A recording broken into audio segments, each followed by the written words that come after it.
കോഴിക്കോട് നഗരഹൃദയത്തിൽ ആളൊഴിഞ്ഞ പറമ്പിൽ കഞ്ചാവ് തോട്ടം. കൃത്യമായി പരിചരണം നൽകിപ്പോന്ന 17 കഞ്ചാവ് ചെടികളാണ് കണ്ടെത്തിയത്.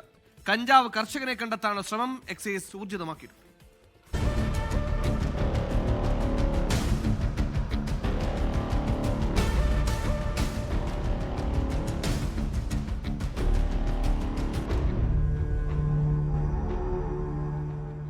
രഹസ്യവിവരത്തെ തുടർന്ന് കോഴിക്കോട് എക്സൈസ് റേഞ്ച് ഇൻസ്പെക്ടറുടെ നേതൃത്വത്തിൽ നടത്തിയ പരിശോധനയിലാണ് പൂർണ്ണ വളർച്ചയെത്തിയ 17 കഞ്ചാവ് ചെടികൾ കണ്ടെത്തിയത്.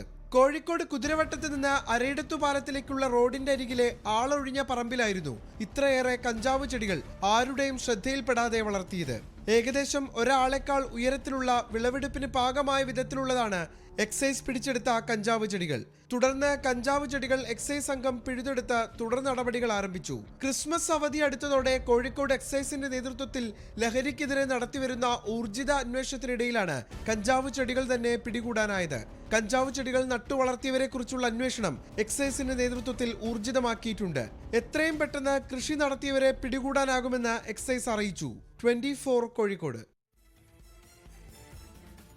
കഞ്ചാവിലൊരു സ്വയം പര്യാപ്തതയ്ക്ക് ശ്രമിച്ചതാണ്. ആ ഒരു ശ്രമമൊക്കെ മറ്റെന്തെങ്കിലും കൃഷിയിൽ നടത്തിയിരുന്നെങ്കിൽ ഇപ്പോൾ വിളവെടുത്ത് പണമെങ്കിലും കിട്ടിയേനെ, വല്ല പുരസ്കാരം കിട്ടിയേനെ. ലോകത്തെവിടെയായാലും ഏത് സമയത്തും 24 വാർത്തകളും ഓഗ്മെന്റഡ് റിയാലിറ്റി പാക്കേജുകളും എക്സ്പ്ലെയിനറുകളും വിശദമായി കാണാൻ ഞങ്ങളുടെ യൂട്യൂബ് ചാനൽ നിങ്ങൾക്ക് സബ്സ്ക്രൈബ് ചെയ്യാം.